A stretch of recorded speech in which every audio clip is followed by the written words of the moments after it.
कथावाचक प्रदीप मिश्रा और ब्रज के साधु संतों के साथ ब्रजवासियों के बीच जारी जंग आज समाप्त हो गई है, जब कथावाचक प्रदीप मिश्रा ने अचानक मथुरा आए और सीधे बरसाना के श्रीजी मंदिर में पहुंचकर जहां पर उन्होंने पहले श्रीजी के दरबार में दंडवत होकर हाथ जोड़ते हुए क्षमा याचना करी और माफी मांगते हुए अपने शब्दों से कही बात को गलत बताया। मथुरा के पालनहारे श्री कृष्ण और श्रीजी राधा रानी को लेकर विवादित बयान देने वाले एम के शिवपुराण कथावाचक प्रदीप मिश्रा के द्वारा कहे अपशब्द के बाद शुरू हुए विरोध को लेकर आज कई दिनों कथावाचक प्रदीप मिश्रा मथुरा पहुंचे, जहां उन्होंने बरसाना बाली श्रीजी के मंदिर में पहुंचकर श्रीजी राधा रानी से दंडवत होकर नाक रगड़ते हुए माफी मांगी। वहीं इस दौरान भक्तों के साथ प्रदीप मिश्रा को देखने को लोगों की भीड़ उमड़ पड़ी। वहीं इस दौरान प्रदीप मिश्रा पूरी तरह से ब्रजवासियों और श्रीजी के आगे नतमस्तक रहे हैं, जिसके बाद प्रदीप मिश्रा में बोला है कि मैं यहाँ राधा जी के बुलावे पर आया हूँ और जिस तरह से मुझसे कहे गए शब्दों से जिसको भी ठेस पहुंची हो उससे मैं माफी मांगता हूँ और इस कामना करता हूँ कि किसी भी तरह से कोई किसी भी शास्त्री या गोस्वामी ब्रजवासी को लेकर गलत टिप्पणी नहीं करें।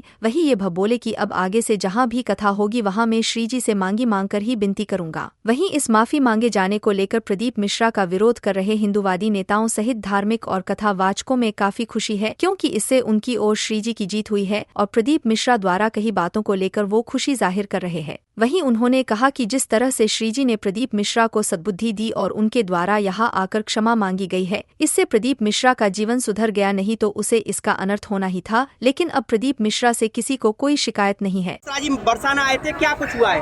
क्या कुछ हुआ है? जो हमारे ब्रजवासी और ब्रज के और देश के संतों के द्वारा जिसको जो अल्टीमेटम दिया गया था और उससे बोला गया था कि तू राधा रानी के तो मंदिर आ, हमारी श्री जी के मंदिर आ बरसाना और राधा रानी की चौखट पर नाक रगड़ और माफी मांग, ये ब्रजवासी इतने बोले हैं तेरे को ये माफ कर देंगे।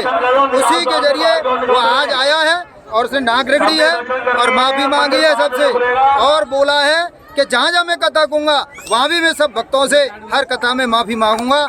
और आज का जो उससे प्रेशर जो बना और जो है क्योंकि उसकी मति राधा रानी ने सही करी, जो आज आ गया और उसका जीवन सफल हो गया, और नहीं तो वो नरक में भी उसको जगह नहीं थी। राधे राधे। मगन जी, क्या कहेंगे प्रदीप मिश्रा जी ने जिस तरह से माफी मांगी है? मंदिर सेवा संस्थान, धर्म रक्षा संघ, ब्रज तीर्थ देवालय न्यास, बरसाना के चेयरमैन साहब और हमारे श्री गोपेश्वर जी महाराज, इतने लोगों का सहयोग रहा है और सबसे बड़ा सहयोग आप मीडिया का रहा है, जो हमारी बात वहाँ तक पहुँची और उनको श्री राधा रानी ने सद्बुद्धि दी और वो यहाँ आए और जैसे कहा वैसे उन्होंने माफ़ी मांगी। कोई भी देवी देवता के खिलाफ गड़बड़ करेगा ये सहन नहीं होगा।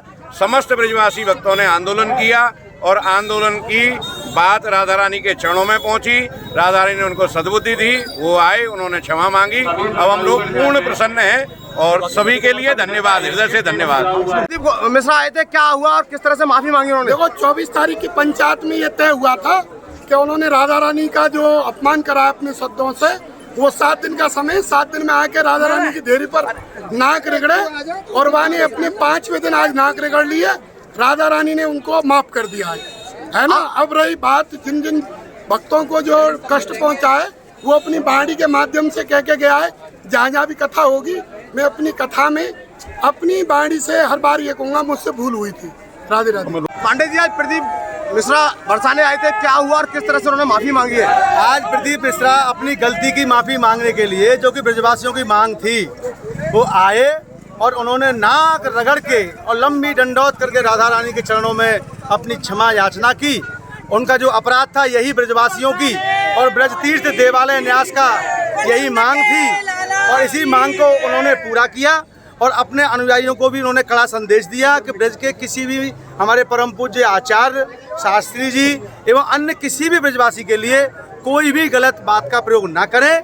तो हम भी ब्रजवासियों से ये अपील करेंगे कि अब जब विषय हमारी जो मांग थी कि हमारी राधा जी के बारे में उन्होंने गलत बोला है, उन्होंने आके अपनी बात की क्षमा मांगी है और नाक रगड़ के 2-2 बार उन्होंने गलती मानी है। मानते हैं ब्रजवासियों की जीत हुई है? अरे ब्रजवासी की जीत हमेशा, हमें राधा रानी भगवान श्री कृष्ण की जीत है भैया, और ब्रजवासी तो हमेशा राधा कृष्ण की जीत के संग। देखो आए सबके चेहरा खिल रहे, हो जाती है गलती उनसे हो गई, अब वो गलती मान गए, उनको माफ किया। आज हमारी माता राधा रानी के चरणों में आज यहाँ पर आना हुआ और लाडली जी ने खुद इशारा कर कर बुलाया तो तुरंत यहाँ आना हुआ और राधा रानी जी के आज सुंदर दर्शन हुए और ब्रजवासियों के बीच में आना हुआ। मेरी वाणी से, मेरे शब्दों से जो भी चोट लगी हो उसके लिए मैं क्षमा चाहता हूँ। मेरी महारानी जी से, मेरी राधा रानी जी से, किशोरी जी से, लाडलू जी से क्षमा चाहता हूँ और ब्रजवासियों को भी मेरी वाणी से, मेरे शब्द से कोई ठेस पहुंची हो उनके भी चरणों में दंडवत कर कर प्रणाम कर कर क्षमा चाहता हूँ। और सभी मीडिया वालों से निवेदन है, सभी सोशल मीडिया वालों से निवेदन है कि किसी के लिए भी कोई अपशब्द ना कहे, राधे राधे कहे, हर हर महादेव कहे और सभी चाहे मृदुलकंठ शास्त्री जी हो चाहे अन्य शास्त्री जी हो, किसी के लिए भी कोई अपशब्द का प्रयोग या किसी भी तरह का कोई प्रयोग नहीं दिया जाए। हर हर महादेव।